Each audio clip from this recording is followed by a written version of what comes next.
Alternativa Sonora.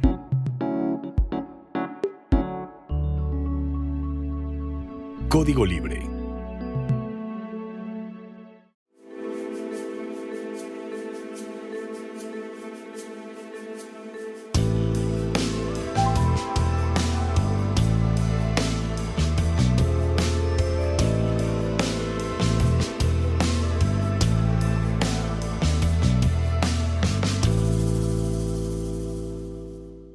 ¿Qué tal amigos de Código Libre? Gracias por acompañarnos una semana más eh, aquí en Residencia en Línea. Sin más, hoy les quiero platicar, aquí traigo mi guión para el día de hoy. Un poco, espero que esto sea breve, de esos primeros 4 meses de gobierno de Donald Trump que se cumplen en esta semana y sus vínculos especialmente con lo que tiene que ver con México, nuestras preocupaciones, que vaya que tenemos, además de las preocupaciones que se han venido dando, que se han venido sumando en esta última semana, ayer tan solo, por comentar algo. Pero vamos al grano, digamos. ¿Qué ha logrado, qué ha conseguido Donald Trump en estos primeros 4 meses? Como lo hemos dicho desde un principio, creo que no mucho, porque no tiene la capacidad. El país está en un serio deterioro de su hegemonía y vamos a ver qué le podemos conceder como triunfos. Se quedó con el canal de Panamá, ese es un dato importante porque está quedándose con un canal que vincula a los dos océanos importantes para el comercio internacional, el Océano Atlántico y el Océano Pacífico. Y le está quitando, además, no solo se queda con él, sino que le está quitando poder comercial o control comercial a China, que le está disputando esa hegemonía comercial y esa hegemonía total a Estados Unidos. Y además, Panamá ya declaró que no va a reanudar el convenio que tiene con China de esa llamada Ruta de la Seda, estratégico para China como gran proyecto de dominio comercial internacional, así que para China sí es un revés importante. Esa se lo concedemos a Donald Trump como uno de los triunfos en estos 4 primeros meses. Y vamos, no era menor la amenaza porque dijo que estaba dispuesto a invadir a Panamá. Y vaya, Estados Unidos ha demostrado a lo largo de su historia hegemónica que es capaz de eso y causar mucho dolor y muchas muertes. Eso se lo concedemos hacia un país débil controlado por un país fuerte, no tiene mayor gracia. Aquí lo importante, el hecho importante que sí le concedemos a Donald Trump es que con ese injerencia importante en esa zona del mundo, de América Latina y del mundo, sí le está quitando o sí le está asestando un golpe importante al poderío económico de China. Por lo demás, bueno, ustedes estuvimos viendo cómo es que China se enfrascó en una confrontación directa respecto de los aranceles que se querían cobrar de parte de Estados Unidos y cómo es que los incrementó en consecuencia China. Donald Trump, con su arrogancia que le caracteriza, dijo que entonces se incrementaba 30% los aranceles, luego 50%, y de ahí los escaló hasta 145%, algo que los propios mercados estadounidenses le reclamaron, la propia bolsa de valores. Es decir, a través de esos movimientos de capitales financieros que se dan todos los días, fueron quienes llamaron la atención a Donald Trump, quienes jalaron las orejas a Donald Trump y él tuvo que ceder, a fin de cuentas, él es quien tuvo que ceder y él mismo decir, bueno, queremos negociar con China. Y China dijo, bueno, primero tienen que quitarse por completo los aranceles.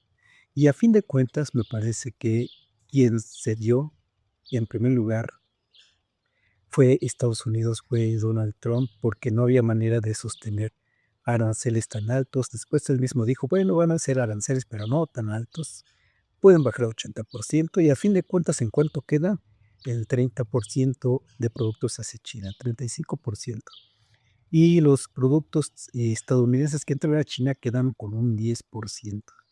La verdad es que es una medida que, aún sin toda esta retórica de parte de Donald Trump, lo pudo haber adoptado Estados Unidos sin mayor arenga. Así que es esperable que en esta confrontación que tiene desde tiempo atrás, desde años atrás, desde antes de Donald Trump, esta confrontación entre China y Estados Unidos viene castigando a los productos chinos con aranceles y era esperable que viviéramos nuevos aranceles hacia China de parte de Estados Unidos, así que creo que no hay mayor sorpresa en ese sentido y que a fin de cuentas las cosas quedan como China quiere que estén. En este caso, 35% de aranceles para productos chinos que entran a Estados Unidos y en cambio Estados Unidos tiene que pagar 10% de esos productos de aranceles cuando entran a China. Un 25% si podemos pensar en lo general, porque en lo particular habrá que ver qué productos quedan con gravámenes y qué no, pero si lo vemos en lo general, a fin de cuentas un 25% para los productos chinos. Productos chinos hechos en China que por lo demás son muy baratos y pueden ser más baratos todavía gracias a esa intervención que tiene el gobierno chino, el Estado chino en su territorio y puede devaluar la moneda, puede fijar las políticas monetarias, puede fijar las políticas de salarios en su país y puede abaratar los costes como su estrategia comercial le convenga. Así que en ese sentido no le doy el beneficio a Donald Trump de que haya ganado esta batalla. Francamente la perdió y la perdió me parece aplastantemente, porque no solo esto, porque otra parte de las alertas que sacudieron a la arrogancia de Donald Trump es que en esta semana pasada Fitch, Moody's y Standard Poor's, tres calificadoras de riesgo de inversiones, degradaron la calificación de Estados Unidos en fondo de inversiones. Eso es algo, me parece, inédito. Estados Unidos, por su hegemonía desde finalizadas de la Segunda Guerra Mundial, quedó como la eh, moneda central, como la referencia central del sistema financiero internacional, el que tenía básicamente cero riesgo de inversión, porque así lo dispuso con sus estrategias comerciales y porque así le conviene al mundo sostener esa ficción de una economía estadounidense fuerte. Y resulta que estas tres calificadoras, Fitch, Standard Poor's y Moody's, ya lo degradó de calificación. Ya no es el de AAA, ya lo degradó. Unos con sus indicadores, otra calificadora con otros, pero a fin de cuentas las tres lo degradan y eso habla también de una mala estrategia o resultados de una mala estrategia comercial o de negociación de parte de Donald Trump. Hace unos años, Standard Poor's quiso bajar la calificación que le da a Estados Unidos y ¿qué pasó? Corrieron al entonces director de Standard Poor's. ¿Cómo se le ocurría poner a los mercados internacionales nerviosos con ese tipo de medidas? Lo corrieron y tuvo que recular Standard Poor's como empresa calificadora. Le regresó su calificación a Estados Unidos, muy estable según esto, pura ficción. Pero ahora tres calificadoras dicen en esta última semana, no, sí degradamos la economía de Estados Unidos. Entonces, mal las noticias para Estados Unidos. Con Rusia, otra batalla, porque se supone que si algo quiere Donald Trump es devolverle la grandeza a Estados Unidos como fue antes, y la verdad es que no es así. ¿Qué otra tropiezo tuvo Donald Trump en estos primeros 4 meses? Pues quizá no fue tropiezo, sino que más bien simplemente no quiso entrometerse con Rusia, respetó la jerarquía de Rusia. Y vaya que Rusia no está disputándole la hegemonía del mundo, la hegemonía comercial o militar, pero sí es una potencia importante en aquella región y en el mundo, también con su influencia a fin de cuentas, por ejemplo, en América Latina. Simplemente no lo quiso tocar. En cambio, sí se le fue en contra a los europeos. Y los europeos por fin están mostrando que ya se les acabó su, su payaso, digámoslo así, a Donald Trump, porque ya están respondiendo. Me parece que hay dos respuestas importantes de las que no se ha dicho mucho, una menos que otra.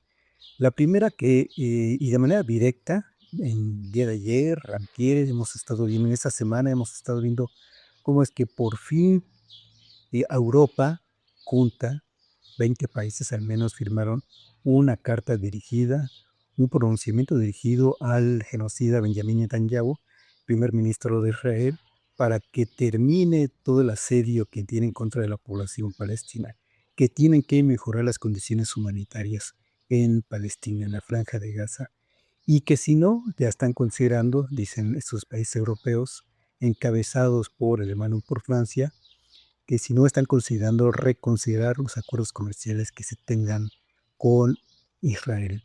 Es una medida seria, es una posición seria, y eso me parece que es medida, también un mensaje me parece dirigido directamente a Donald Trump de decir, bueno, dejaste de ser nuestro aliado, no tenemos por qué guardar, cuidar tus intereses hacia esta parte del mundo.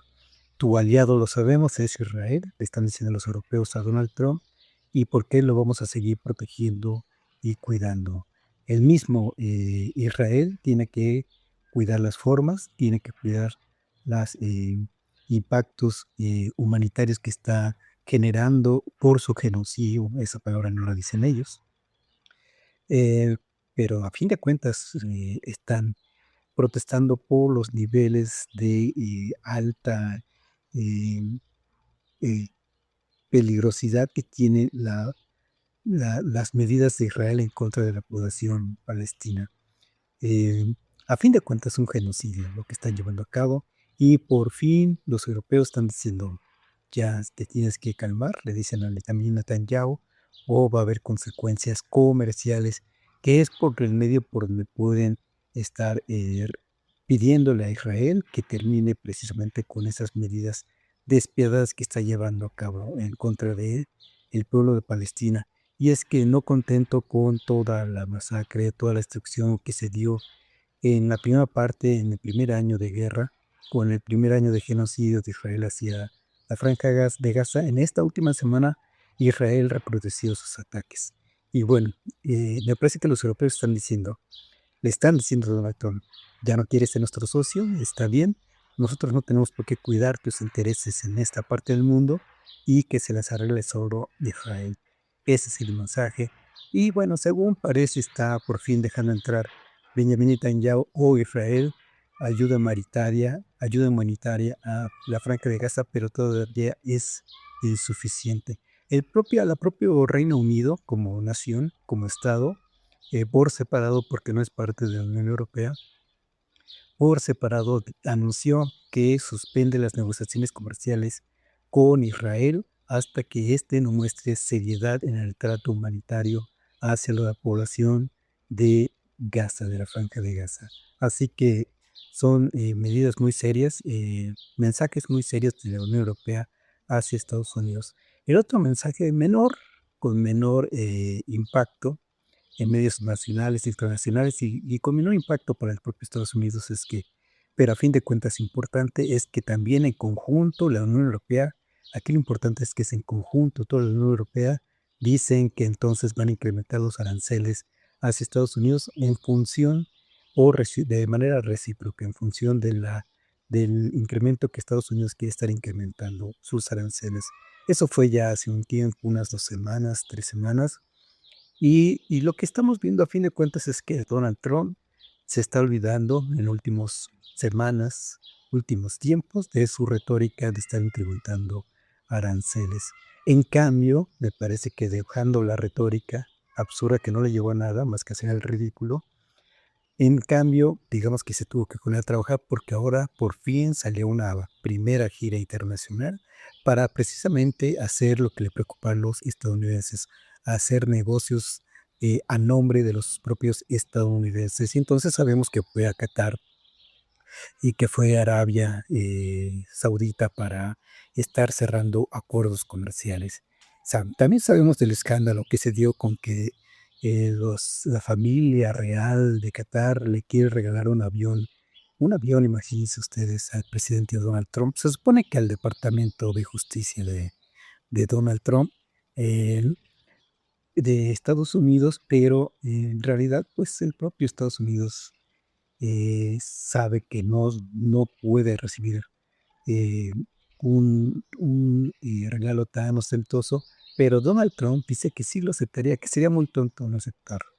Vamos, reconociendo, soy nefasto y no tengo por qué no aceptar un regalo tan ostentoso. Y vamos, por principios tan solo de seguridad de sí misma, de un presidente de Estados Unidos, quitando si sea Donald Trump, no podría estar aceptando un, una aeronave armada por quién sabe qué nación, por quién sabe qué fines, sin ser inspeccionada por eh, o sea, el cuerpo de seguridad del propio Estados Unidos. En fin, eso es un comentario al margen, digamos, lo que más se generó o lo que más generó comentarios en su momento, pero lo importante me parece en términos geopolíticos es que finalmente Donald Trump se le acabó la fiesta y ahora tiene que estar saliendo a hacer acuerdos comerciales. Porque además me parece que ese también es el mensaje del que no he escuchado que se diga, que se hable. Como dicen, con dinero baila el perro, y le muestra a Donald Trump un avión, ven a mi país, ven a visitarnos y te regalo un avión. Se ve entonces quién manda, quién ordena, quién y pone las condiciones comerciales para que esto suceda. Me parece que ese es el mensaje en donde los dueños del dinero, y en este caso la familia real de Qatar y los países árabes a fin de cuentas, son los que tienen un gran poder económico y el propio Donald Trump tiene que salir a verlos directamente. La familia real no fue quien visitó a Donald Trump, como ahora Donald Trump está en su eh, papel de divo y todos vengan a ver y a pedirme favores y yo veré si los concedo como si fuera el mismísimo Dios gringo o como se quiera definir de esta misma persona.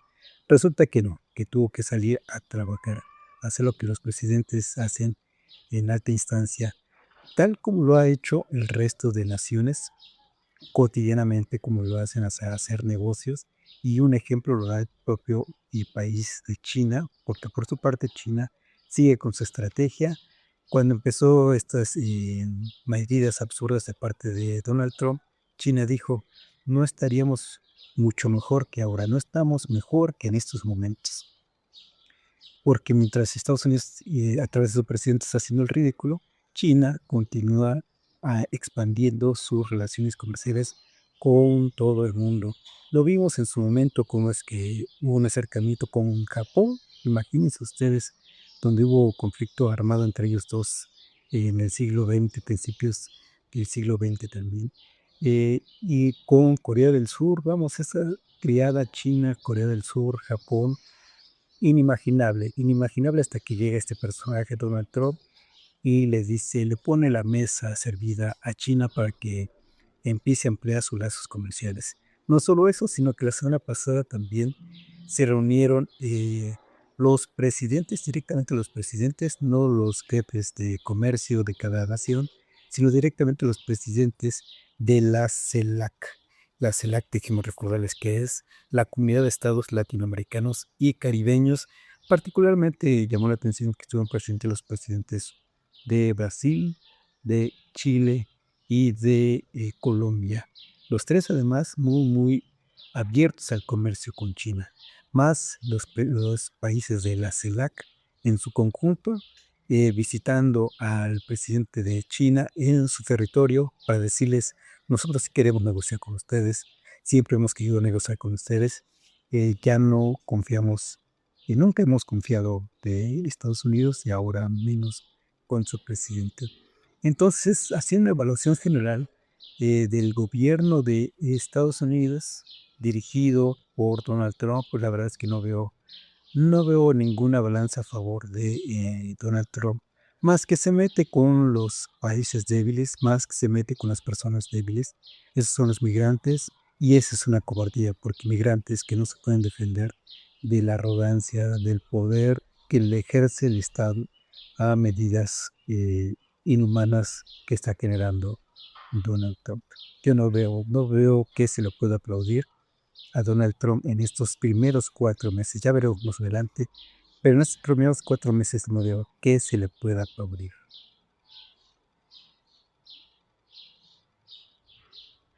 En todo esto hemos visto ausente a México en una relación abierta con China o con América Latina o en contra de Estados Unidos y creo que eso no va a suceder simplemente porque somos parte de la esfera de influencia de Estados Unidos. Y a eso me voy a referir en la segunda parte de mi comentario. Y vamos viendo esto precisamente. Vamos abriendo este tema de gay. Y entonces, como dicen los jóvenes, ¿qué pez con México en estos primeros 4 meses de Donald Trump? Bueno, abordámoslo empezando por comentar que llegó el embajador de Estados Unidos a México, el nuevo embajador, Ronald Douglas Johnson.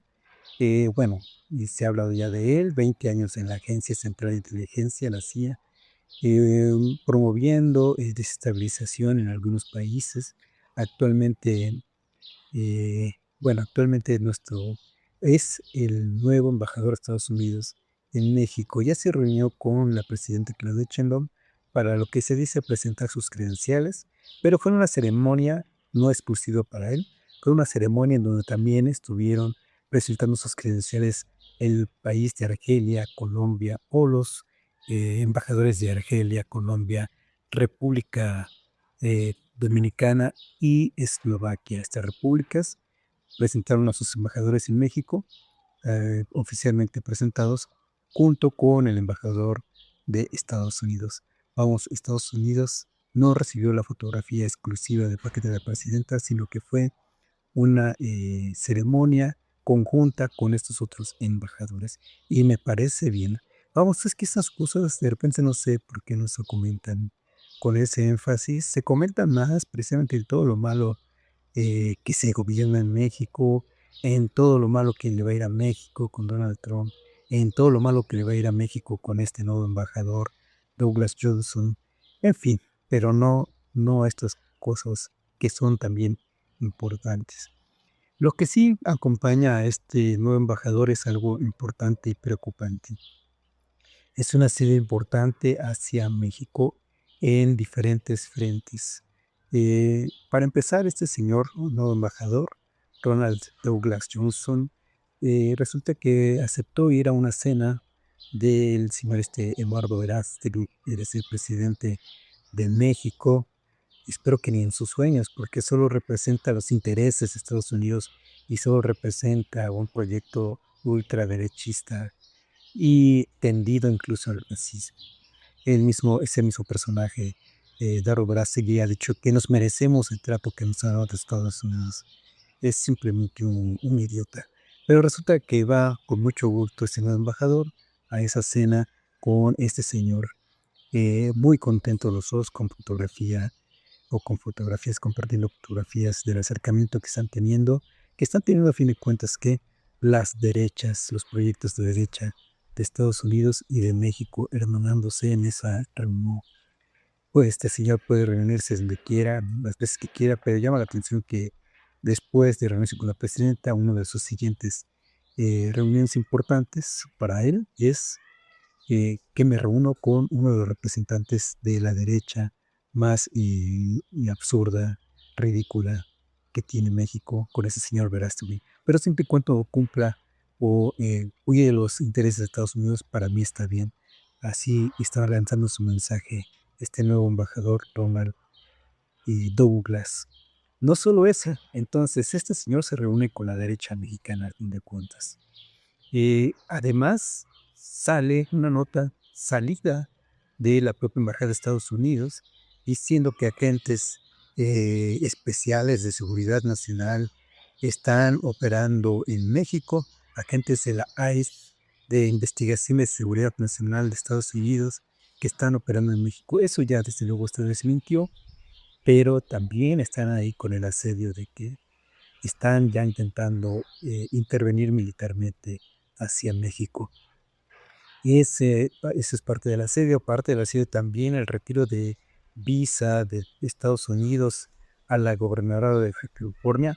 Y bueno, eso no es eso solo es un incidente secundario que le afectó indirectamente a la gobernadora de Baja California, ya también se aclaró, pero en este caso la narrativa que manejaron los medios de comunicación nacional, luego se fueron a por qué le quitaron la visa, seguramente es narco, seguramente tiene vínculos con el narco. Esa fue la narrativa precisamente. Y junto con esto resulta que Tim Golden, que por lo que se ve ya es una propagandista estadounidense y un propagandista anti-cuarta transformación en México, sale otra vez con sus fuentes anónimas a decir que hay una lista de 30 políticos mexicanos a los que Estados Unidos les podría quitar la visa por sus posibles nexos con la delincuencia y puras especulaciones. No dicen ni sus fuentes, no dicen ni quiénes están en esa lista, puras especulaciones, como diríamos los mexicanos, puras pinches especulaciones, ¿no? Pero eso le basta a la prensa nacional corporativa para armar un escándalo, ¿no? Y toman en serio a este señor Tim Golden y toman en serio el por qué le quitan la visa a esta gobernadora, qué nexos habrá, en fin, pura especulación. Y al mismo tiempo, es que todo esto sucedió al mismo tiempo, y al mismo tiempo también sucede que la DEA presenta su informe donde dice algo, bueno, no nos podría sorprender, que el cártel Jalisco Nueva Generación y el cártel del Sinaloa son los eh, cárteles más importantes en México y que operan ya en Estados Unidos. Eso, digamos, ya lo sabíamos. Pero llama la atención que digan que operan en 50 estados de Estados Unidos. ¿Saben? ¿Recuerdan cuántas entidades tiene Estados Unidos? 50. Y si dice que opera en 50 estados, pues opera en todo el territorio estadounidense. Y la pregunta obligada es que tampoco la explotan y la minimizan, ni siquiera la señalan los medios de comunicación corporativos. Es, bueno, ¿y qué está esperando Estados Unidos para combatir el narcotráfico en esas 50 naciones? Porque no están operando con libre albedrío estos dos cárteles allá en Estados Unidos, ni son mexicanos todos operan en Estados Unidos, y vamos, implica que hay estadounidenses operando junto con esos dos cárteles en Estados Unidos en 50 naciones, es decir, en todo el territorio estadounidense están operando. ¿Y dónde está esa eficiencia de parte de Estados Unidos para combatir el narco? Pues no quiere estar combatiendo ese problema, quiere estar combatiendo o quiere tener una narrativa de que está combatiendo ese problema fuera de Estados Unidos porque los enemigos de Estados Unidos están fuera. Y tan es así este mensaje que quieren dar, esta narrativa, que eso sí señalan, anuncian esta semana también, que por primera vez se denuncia a una persona por estar apoyando a grupos terroristas narcotraficantes mexicanos señalados ya como grupos terroristas en Estados Unidos y que le están entonces acusando, que representa a la primera persona acusada formalmente como una auspiciadora de terroristas en otro país. Y esta señora, que dan el nombre a la vez, María del Rosario Navarro, acusada de conspirar para compra y tráfico de armas, dinero en efectivo. Y volvemos al asunto, de verdad están acusando a esta señora de que conspira para abastecer a estos dos cárteles y a los que sean de armas y dinero efectivo. ¿Y dónde están las armadoras que abastecen a esta señora? Pensemos en esa señora. ¿De dónde compra las armas esta señora? Pues no las compra en el lago de Chapala, supongo, ¿verdad? O no las compra si pensamos en la parte norte de él, en Tarímbaro. Supongo que ahí no hay armadoras de esos arsenales que presumen los narcos, ¿verdad? Y los traen de Estados Unidos, eso ya es sabido. ¿Y dónde está la persecución? ¿Dónde está la acusación? ¿Dónde está el encarcelamiento de esas armadoras estadounidenses que le venden las armas a los narcotraficantes? A través posiblemente de intermediarios como esta señora. Pero parte de si hay quien conspira para apoyar a los grupos de narcotraficantes en México, pues son precisamente esas armadoras que venden a discreción o sin ninguna discreción el armamento hacia esos cárteles. Y Estados Unidos lo sabe, pero no actúa en consecuencia, porque para su narrativa el enemigo es México. Bueno, entonces tenemos una serie de elementos que nos hablan de que hay toda una retórica en contra de México en general, no la presidenta, no los gobernadores de México en general, nos ven como narcotraficantes, como que no somos personas de bien. Tenemos entonces que llega este nuevo embajador, que se anuncie que la agencia de la DEA o la agencia de la ICE está operando en México, que le retiran la visa a la gobernadora de México, Tim Golden, diciendo que es una de las 30 políticas mexicanos que les van a quitar su visa, el informe de la DEA misma. Es a fin de cuentas una narrativa para intimidar a México. El propio director de la FBI, Kash Patel, dijo su arresto debe enviarse, se refiere a la mexicana acusada de auspiciar a grupos terroristas, así lo dice Estados Unidos, y referente a esto dice el director de la FBI, su arresto debe enviar un mensaje claro a las personas que desean alinearse con grupos terroristas, que serán buscadas y sometidas al máximo rigor de la ley estadounidense. Y la verdad es que el mensaje que están mandando este mismo director de la FBI y el propio Estados Unidos es que los criminales, los auspiciadores estadounidenses pueden estar tranquilos. Los que venden armas a México, a los grupos delincuenciales en México, pueden estar tranquilos porque con ellos no se van a meter. Con ellos no son el problema. Ellos son unas personas que pagan impuestos y que generan empleos seguramente. El problema es fuera y que el problema son los mexicanos. Es lo que están a fin de cuentas señalando. Pues así las cosas los primeros 4 meses de gobierno de Donald Trump, así el asedio en contra de México en su conjunto, porque es parte de la narrativa. A Estados Unidos le funciona esa narrativa hacia México, en contra de México, y no duden que va a continuar ese asedio hacia México, a fin de cuentas, hacia todos nosotros. Así que sí es un asunto de preocuparse, y bueno, por eso quise comentarlo hoy con ustedes. Bueno, pues yo les voy a agradecer que nos hayan acompañado, como siempre, una semana más. Gracias a Gerardo, a Carla, a Felipe, que siempre nos apoyan para poder llegar con este mensaje con ustedes. Muchas gracias y nos vemos la próxima.